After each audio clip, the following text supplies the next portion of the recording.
Welcome to the HR Uprising podcast. This highly practical podcast series explores HR and management hot topics and challenges through conversations with relevant experts and real-life people professionals. Brought to you by Actus software, our aim is to build a better workplace for people. The HR Uprising is about collaborating and supporting each other to build the confidence and skills to rise up to each challenge and deliver real, lasting business value. You can find out more at hruprising.com or join our LinkedIn community. Now introducing your host, chartered psychologist, best-selling author, entrepreneur and speaker, Lucinda. Hello and welcome to this week's HR Uprising podcast. And this week I am really delighted to have a repeat guest. We were just chatting about it's 100 episodes or so since you joined us before, Mervyn. You're kind enough to come on when I was just starting out with this podcast. So it is, of course, Mervyn Dinnen. I will just briefly introduce you of Two Heads Consulting. He's also the author of Exceptional Talent, a book which was published, I think, in 2018. Is that right? Thereabouts? 17. 17. Close. And then also Digital Talent, which is coming out later this year. So thanks so much for coming on, Mervyn. Obviously, what we're actually here to talk about is you've been kind enough to carry out some research for us, haven't you, in the area of talent within organisations at the moment, and of course, talent and employee engagement. So I'll hand over to you to say hello, and perhaps you might position what it was that we looked at in this report, what the purpose of the report was. Thank you, Lucinda. Hi, yes, I'm Mervyn. I'm an author, a general influencer, analyst, researcher around HR and talent trends, and as well as writing books and doing podcasts like this one. I collaborate with companies like Actus to research ongoing trends in the market, try and see what the issues are, and kind of to come up with some ideas to help organizations kind of address their issues. The report that we did was around internal mobility and how internal mobility links to employee engagement. It was interesting because we actually agreed to do this before COVID, and obviously after the pandemic began in March last year, this became very, very topical. So it had an impact, and it was interesting that during the course of the research over last year, we did find that some of the effects from COVID and the change in the way people were working did begin to impact on internal mobility itself in a positive way, I have to say. Yes, I suppose people having to morph in terms of adapting to the new ways of working and perhaps using systems and technologies and etc. But I mean, it was interesting also, just on that point, wasn't it, that when we started out 13 months ago, talent management, we were talking about internal mobility as a real talent management strategy, weren't we? Which is really, really important to many of the people we were talking to. It was a hot topic. And then, of course, with COVID, suddenly lots of people being out in the workplace, it's different sectors have been affected. The sort of the talent retention piece almost went on the back burner, I think, for a bit, because everyone was in survival mode, weren't they? But then hence engagement has been very, very relevant, and also other findings that you've pulled through to do with learning and development are also extremely relevant. So it shows how the themes almost ebb and flow in line with the pains that HR leaders are faced with at the time. Yeah. Well, it could actually be said that when we started this, internal mobility was very much a talent management issue. And as we're speaking here today, internal mobility is pretty much a talent acquisition issue. Yeah, yes. And also potentially could be in future your retention piece, isn't it? Which I guess is your talent management piece. Absolutely. Yeah. So what do you want to give us just a highlight? Obviously, if anyone wants to read the report, you can download it from the website. We'll put the link in the show in the show notes. But do you want to give us the highlights of what your research discovered? I will do, Lucinda. I think, just to set out at the beginning, one of the points that we made fairly early on was that many years ago, internal mobility wasn't kind of a unique thing HR does. It was the way most organizations grew. The job for life era, if you like. People joined a company as a trainee and worked their way through the various ranks, different departments, different specialisms. And over the last 20 to 30 years, it's kind of changed, and external hiring became the way that most organizations grew. And we wanted to look at what exactly were the barriers, I suppose, to internal mobility. What were the reasons why internal mobility had seemed to take a back seat? I mean, there's quite a bit of research out there. There was a US research done a couple of years ago that's found 2/3 of people said it's easier to find a new position in another company than it is to move to a new position in the one they're with. So how have we got to things like that? And I think there were 5 key findings. The first was that actually very few businesses look to fill new vacancies internally first. Something like 5% only said the first thing we do when there's a new vacancy is we look to see who we've got. Now, that will vary. Some businesses will do it more, some will do it less. But there were a number of reasons, cultural, technological. Anecdotally, this has begun to change during COVID for reasons that I'll probably mention in a moment. But in the main, the de facto way of filling a new vacancy is to kind of give it to talent acquisition to go out there and find who's good. So we'll talk. I was going to say it'd be interesting to drill into those. I know you said you're going to come into some of those points, and I was curious actually when you said that it wasn't always that way. Because certainly when I think back to my last role in Siemens, for example, there is lots of people used to say you had to, in order to get a pay rise of any mark, you had to leave and come back. There were quite a number of people who did that. It was almost a strategy to develop your career. So it was, and that's 20 odd years ago. So it's definitely been around, that kind of blindness to skills in an organization. Oh, definitely. I think it's kind of from the early 80s, really. So I said 30 years. I mean, it's actually 40 years. But I think back to, my first role was a trainee accountant. But I joined a firm of accountants, and obviously in that kind of an environment, internal promotion was the way they grew. You know, you trained, you became a senior, you became a supervisor, a manager. When they needed a new senior manager or partner, it would be somebody internally who was promoted. I often give the example of the typing pool, if you like, that a lot of people, I suppose particularly girls, joined as filing clerks or admin people. The business then put them on courses like Pitman's. They became copy typists, and then they would become PAs to partner and things. So it kind of used to be like that, but then it was while I was there, it was beginning to change. More people were coming in from outside, and so it is, and as you say, it was the way to get ahead was to leave, make them realize what they're missing, get some experience you couldn't get if you stayed, and then come back in. It's funny, isn't it? And on a higher salary, that was the other thing. So you'd have a sort of fixed, there's only a certain amount they'd pay you when they knew you, as opposed to external hires. That was an interesting angle.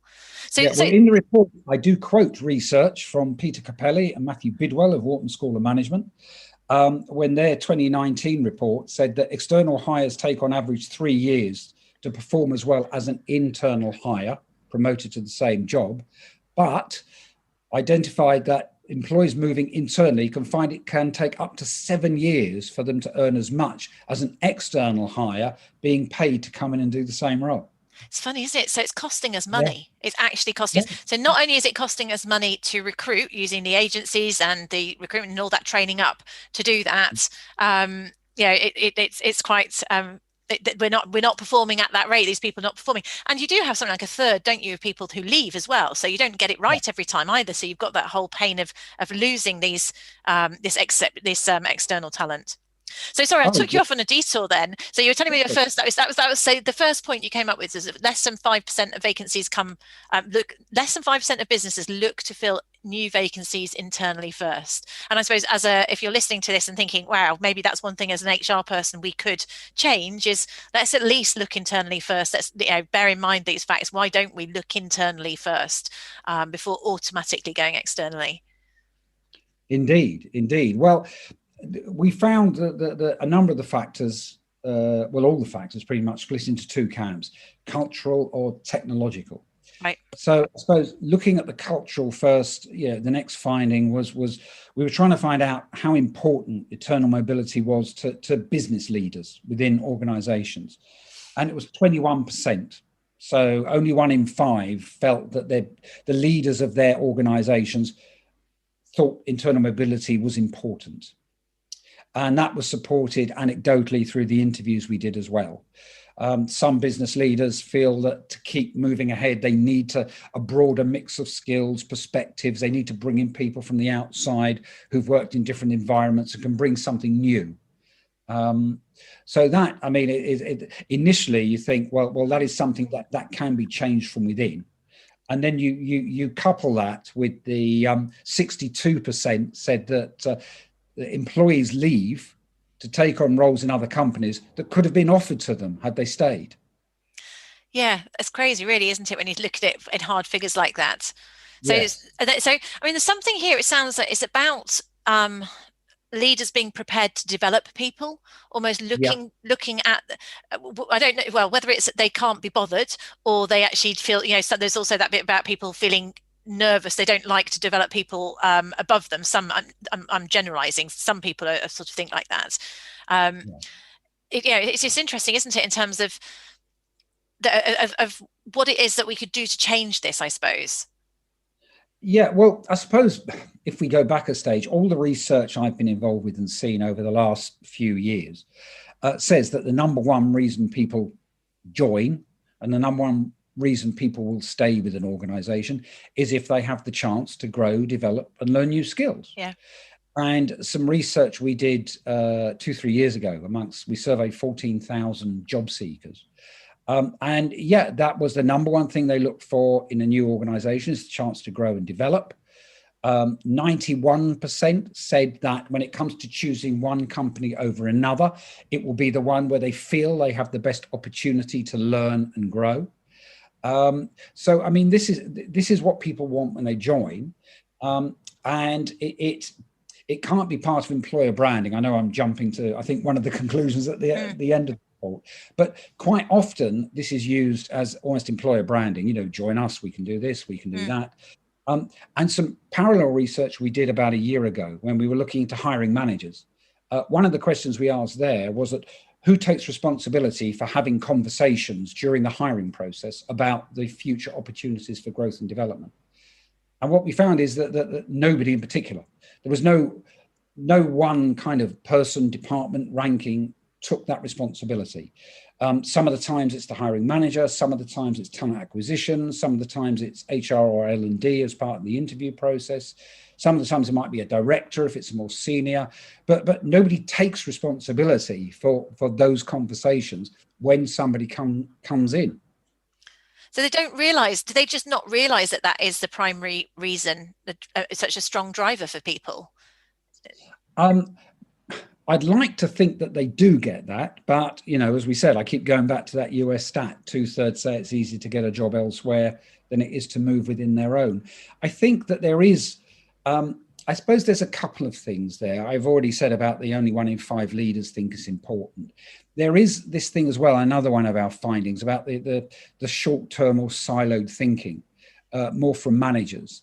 And this comes down to very much a cultural thing and something that I've been talking about for a few years now, is this I suppose this classification of managers being talent producers and talent hoarders.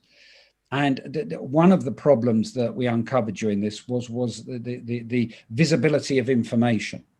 So, a lot of managers, if they've got a role to fill, or talent acquisition teams, don't have visibility of, the skills, the knowledge that's in the business. They don't have access to the performance data and any of that, either because it sits in silos or because managers don't actually record it. They've got the technology, but they don't want to record it because they don't want somebody else to take their people. And that comes down to, I suppose, the cultural thing that most managers are rewarded for having high performing teams. So want to keep the high performers. But high performers are probably the people who are going to be looking for a stretch somewhere else, another role, a challenge.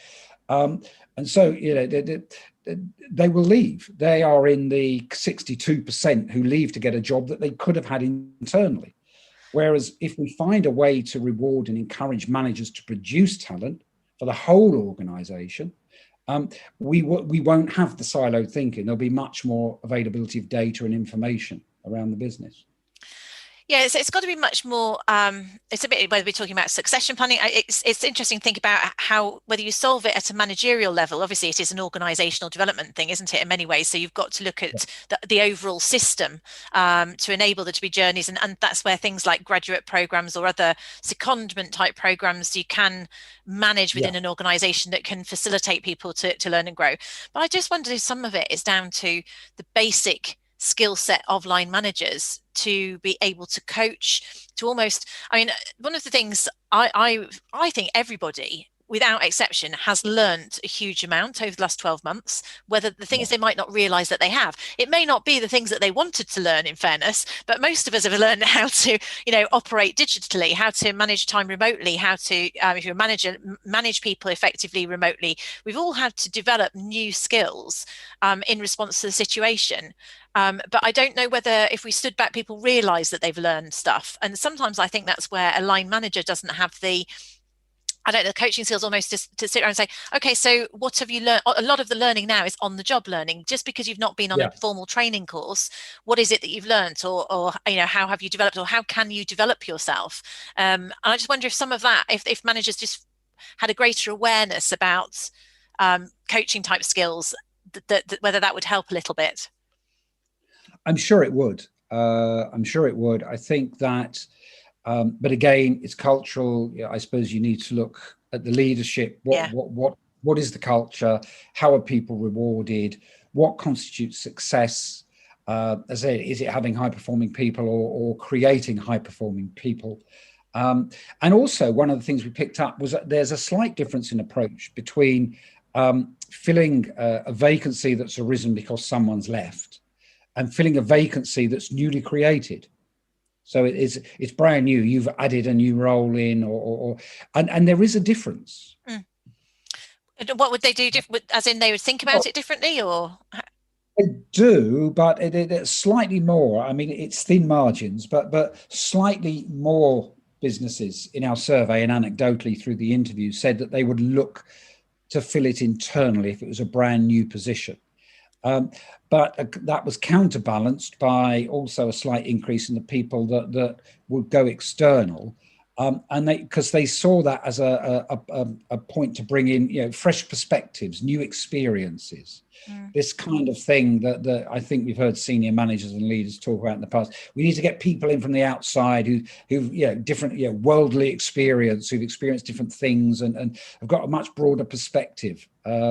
Whereas if you're developing your people right, you're giving them access to all the learning tools they need to upskill themselves, then you shouldn't need to bring this in.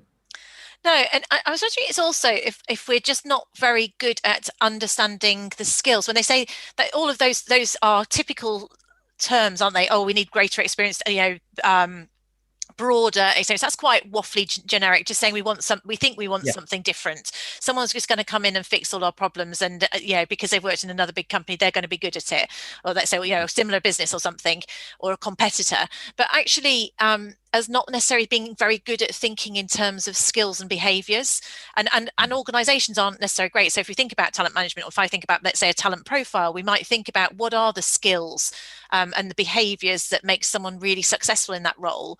And again, as organizations, quite often we're not great at defining those. And we don't often, systems, there aren't always the systems in place to do it, but it's defining them and having that visibility, but also managers being able to see that very specifically. I'm thinking we've been working with people in terms of remote appraisals and stuff like that, because obviously imagine it's a strange year to do an appraisal when people have been working differently. And I just find that actually so many line managers, they really, really struggle to be specific about behaviors. They might know what a competency framework is. They can tell you what the labels of them are, but actually giving very specific, granular examples of that, which that would also mean that therefore, if you're trying to define what the competencies or skills are for a specific role, they might be quite poor at recognizing them or coaching people to develop them. And I just wonder, it's on those things, maybe we, again, internally in an organization, if you're in an OD role or a learning and development role, helping people to just be more precise about behaviors and skills so you can recognize them that are transferable for somebody, for example. Yes, definitely. I mean, there was, in the anecdotal part, there was something about managers want people who can hit the ground running. They don't want to bring in somebody new and have to devote a lot of time to like cross-training, to upskilling. This belief that somebody who's done the same job for somebody else will be able to come in and immediately kind of change things and you know, run along at 100 miles an hour without any input. Yes.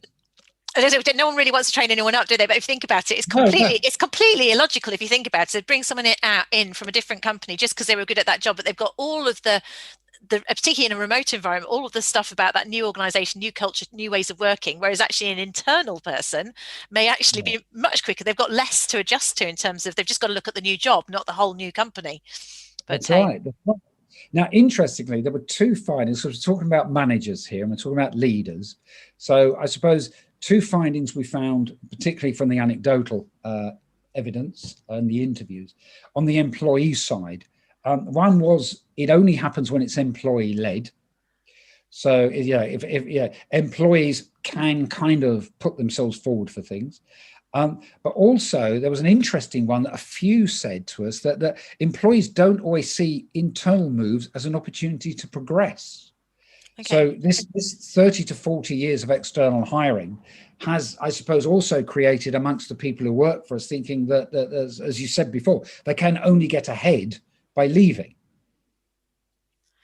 Yeah. So I can actually thinking about it, you can see that. So it's almost they feel that they've got to make a step change. So it doesn't necessarily feel like a promotion necessarily if they take on another role internally.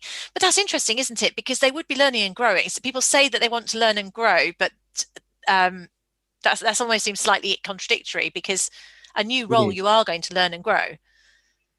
Yes, and these are obviously people who were talking to us very specifically about their businesses.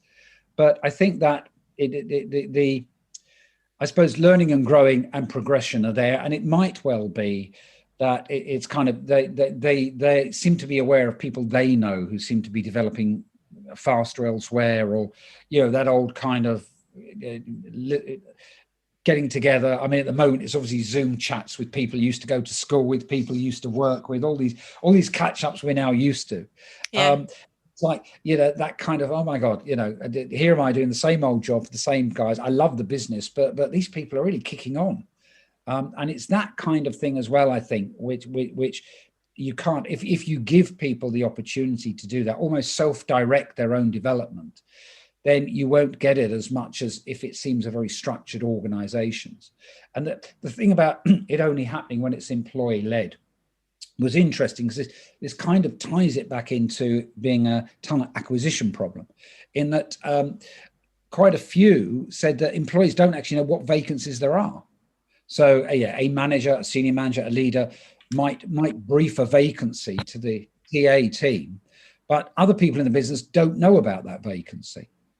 So it's kind of only if they see it advertised, probably. Yeah. So it's having the vacancies open, which is the other side of kind of where's the visibility of skills across the business, but where's the visibility of vacancies across the business? I can see it, because also I think back again to internal and job boards were very externally facing. You'd almost have to actively go and look on it, as opposed to it being as part of the automatic process. We will be circulating this role, not least because actually you could get referrals, employee referrals, even if you are hiring externally, which is less expensive than going through an agency or something. Yes. So I mean that is again quite a kind of, seems obvious, but it is really quite common, isn't it? So it is. So what recommendations have we got then if we wanted to do this better? Seeing as it does seem quite illogical that we've got to this stage of being like this. What can we recommend to do differently? I think there's four things that we felt, from all the research we did, the interviews and stuff. I will say what they are. I won't go into great in depth because I want people to download this and read it. Absolutely. The first thing was prioritizing talent management. And it's that thing, people join organizations and stay if they see they'll have the opportunity to grow, develop and learn new skills. As I said earlier, these aren't just some employer branding thing. We'll reel you in by saying you can develop here. It needs to be hardwired into the fabric of the whole organization. It needs to be a learning organization where everybody is learning. It's kind of it doesn't have to be said that everybody there wants to learn, develop, learn new things, challenge themselves, take on broader remits, learn new skills, and that kind of challenge, I believe, is firmly under the remit of HR and the business leadership to fix culturally, to make it a learning organization and make it a place where people feel that they can progress. And it's kind of less than 1 in 20 businesses initially look internally first, and that's got to change as well. Yeah, so there's loads of things you've covered there. So are we looking internally first? Are we giving managers the right skills to coach people, to develop them? Are we advertising? Are we making job opportunities visible? Are we making it a safe place for people to make mistakes, as opposed to a blame culture type thing? It's all these sort of things. It's all about, actually, this is about us going, are we giving people access to learning opportunities, whether they are formal training or informal, but helping people realize that they're learning and developing, giving people new challenges? Okay. Yeah. Definitely. The second one was about the increased transparency of skills, people, performance. I mean, the number of people who said we just don't have access to that information, we don't have the data, or that team keeps that data themselves, we can't really access it. Talent acquisition doesn't have access to it because managers, which I'll come to as another point in a minute, but the managers, senior managers don't want the TA team kind of, tapping up one of their people and say, listen, I can see from the system that you've actually got all the skills we need for this other role. So it's that kind of the transparency around the business as well, which again, all of this leads into, it's cultural, it's technological, but talent management has to be there. It has to be a learning, developing organization, and skills, people, everything has to be transparent. You can't kind of hide people and say, well, we don't want anybody to know who's in our team because we want to keep them together. And that's an interesting one, because actually it is quite blinkered to think to keep things there, but it's also one of the things within our system Actus, we've got a talent profile, and you can define which elements go into it. But one of the areas that's been really quite popular is being able to do an internal search for cross-project teams. So it doesn't mean you're going to lose people necessarily, but actually there's more and more cross-working on things. Also, they've talked about things like, let's say you had an emergency and you want to be able to identify somebody with a specific skill, let's say a bomb squad or something, someone who's got a specific language skill or a technical skill that you need to find in a hurry. If you've got all of that data visible to you, you're not necessarily going to lose your people. It's really just about playing to people's strengths and being able to access and see those strengths. For me, that would be a new world of looking at talent that way, and then people be more driven, I think, too, because you'd feel you're adding more value, you're getting exposed to things without necessarily losing them from that role. You're actually being able to contribute more widely to your organization. Oh, without doubt. But again, it does come down. I know your next one actually is about technology, so actually that's one of the gaps, isn't it? Yes, it is. And it's, for the last probably 3, 4, 5 years, all we've really been talking about in HR is data, analytics. It's a specialist area that we've been investing in. And here we are interviewing a load of people for research who says we just can't get the data we need. We don't know who's in the business. We don't know what skills they've got. We don't know how they're performing. Performance conversations are kind of kept by managers, scribbled down. They're not put on a system anywhere. We don't know who's ready to take a step up. And that thing about two-thirds of employees, I keep referring to it, say it's easier to find a new role elsewhere.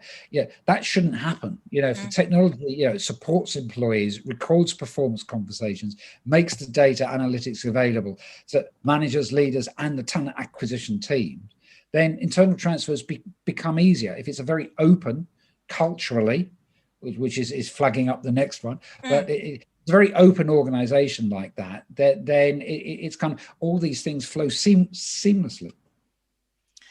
And actually, the point of that with your cultural element is that there is something about enabling HR to get back up and be strategic. So that's one of the things I wonder. It's almost as a reflection as to where we are right now. A year ago, many people we would talk to, they would, let's say, if they're bringing our system in, they want to bring it in for talent management, but that's their aspiration in the future. They've got to start with getting the basics in place of performance management, etc. And then somewhere along the line, things like pandemics appear, and everybody has to go into reactivity, and a lot of the strategic, longer term value add pieces get put by the wayside. So maybe I'm hoping that, as things start to improve, we can pick these things up again strategically, and look at them from it is much more of a longer burn, isn't it? You've got to think of it much more holistically in terms of the culture of the organization, yes, the technology, the skills, and link it all together to help people to be able to do this. I think so. And I think one of the things from the last year or so of COVID has been, and the kind of thing in history we've seen, that during times of crisis, there's this huge investment in technological advancement and development to help solve things. And that ultimately moves a lot of things forward much quicker than they would have done otherwise. And I think this is one of those things that one of the things I haven't really covered in this is the fact that external hiring, is virtual. We've seen lots of research that shows that people are very comfortable taking new roles with organizations they've not met, to work with people they've not met, to work, ultimately in offices they've not visited, where if there is a hybrid return to working in offices as well as flexible. So people are comfortable with that. And it's kind of, I suppose, accelerating that I suppose goes on to my fourth point about corporate culture needs to change. It used to be internal mobility was traditionally hardwired into culture. You got on, that was the way you got on. And then we've been through this 30, 40 years where the only way to get on is to move. And, HR's focus is increasingly on engagement and retention. We hear about it all the time. There's lots of conferences, lots of research around engagement, intention, recognition. And this is the way to engage, retain, and recognize people, is to give them the opportunity or to support them in their growth, their development, which you ultimately retain their skills, capabilities, and knowledge, and their energy and their drive and their enthusiasm. And one of the ones I mentioned earlier was about managers wanting to hold on to best performers. And that's, I suppose, that's an example of kind of siloed thinking, of kind of, wanting to protect what you have. But, in an organization where, as I said, if you find a way to reward managers for producing talent, it benefits everybody, including those managers, who will then benefit from the fact that it's very open, and people might move into their exactly. Well. Yeah, absolutely. They'll get some great people from somewhere else in the organisation. It's a nice synergy. It shouldn't just be one way. Just, I suppose, in conclusion, Mervyn, given that we probably, the likelihood, it seems, is we're going to have much more of a hybrid workplace. It's not quite the same workplace as it was when you did this research for us, no. Certainly not initially. Do you see anything being different as a result of us being in, if we continue in this sort of hybrid fashion? I think that there will be. I mean, I don't yet know, and there's been a lot of stuff. I don't want to date this chat because people listening to it in the future might say, "Oh my God, were they talking then?" But there's obviously been a lot of stuff in the last 2-3 weeks about return to the office, don't return to the office, no jab, no job, and all that kind of stuff. And I think that we will ultimately find a balance which suits everybody, because we're going to need to. Because the part of engagement and retention will be enabling people to work how and when they want to. And going back to research that I did 2-3 years ago with all those job seekers, it was quite before the pandemic, it was quite a complex picture. Some people like to balance home and work life. Other people wanted to keep them separate. People wanted some form of office working because of the social connection, the interaction with people. Some felt that if they had to be in an office to be visible to managers and leaders. Otherwise, if you work remotely, you're not seen. And so all of this will balance. There'll be people who want to work, I suppose, remotely most of the time, some who want the balance, some who actually want to return to the office. I mean, because they're kind of, I don't know. They've been at home, locked down. They're single. They're missing the interaction with people. It's kind of, there's going to be quite a lot, I think, before it settles down to, we can say this is the new way of working. But it's kind of the opportunity for people, it's a great opportunity to hardwire this kind of, learning, development, supporting and enabling people to do their best and achieve their best. It's a great chance to hardwire that into whatever the future working landscape is. It is. And whatever happens, talent's not going to get any more visible, is it? Because people are going to be, I was thinking, there's people are going to come into organizations brand new, and there are lots of people have been working with others that they've never met, which is, you wouldn't have thought possible previously. So finding a way to facilitate development and visibility of internal talent, that's got to be something that's quite a higher priority if you're going to carry on working remotely, I would think, for businesses. Certainly something to solve. And you've also going to have an uptake in people joining organizations who live a long way away. I mean, I can go back 8-9 years, and I worked for an organization where I actually lived like 100 miles away from their main office. But I went down once a week, and the rest of the time I worked remotely or from another base. I mean, it does work, and it can work. Yeah, and actually that's a really good point. So all of a sudden, where you might have ruled people out because you wanted them to be in the office 3 days a week, or actually having someone who is quite a distance away, it's doable now. It's proven you can perform. Yeah, it's nice to meet people now and then, but it's not essential. So that potentially opens up more talent. Although, of course, that's external talent, isn't it? Potentially, if you're recruiting there, it doesn't matter so much. Well, yes, but also internally, if somebody wants to move, I mean, we are relocate, more to general economic factors now, but okay, I'm sitting in London here, so it's kind of, there is a lot being written about people moving away, and they don't need to kind of live to get into town, into the centre of London. I'm sure the same goes for other major cities as well in the UK. You don't have to live so you're like a half an hour commute into town. You can live outside and just come in once or twice a week. Whereas before you would think, well, we'd love to move away from London, but I can't because in the country, but we can't because of work. We can now. Who knows? Maybe it solves the north-south divide. You never know. Yes. I don't know. Right, brilliant. Okay, well, Mervyn, thank you so much. You've been really generous with your time today. Thank you, and thanks again for the internal mobility report, which we will put the links so you can download. If you go to hruprising.com, we'll put all of the links to where you can actually download the report and read it in detail for yourselves. I'll put your contact details. I don't know if Mervyn, if you want to share any, if people want to connect with you directly, share how they can get in touch with you. I know you're quite easy to find out there on social media. Okay, you can find me on LinkedIn. It's Mervyn Dinnen, Mervyn Dinnen. On Twitter, funnily enough, I've got my name because nobody else was called Mervyn Dinnen. At Mervyn Dinnen, Mervyn Dinnen. You can find me on Facebook, on Instagram, or I don't know if you'd want to, because I don't say that much on those. But email me at Mervyn Dinnen at mervyn@twoheads.io. And thank you for inviting me on, Lucinda. I've really enjoyed the conversation. Me too, Mervyn. It's always a pleasure to chat with you. Thanks so much for your time. You're welcome. Thank you. Thank you. Thank you for listening to the HR Uprising, proudly brought to you by Actus Software, the joined-up performance and talent management solution. You can access links to any of the information or resources mentioned in the show via the podcast page at www.hruprising.com. If you like what we do, please subscribe, tell your colleagues, and leave a review. Thank you for listening to the HR Uprising.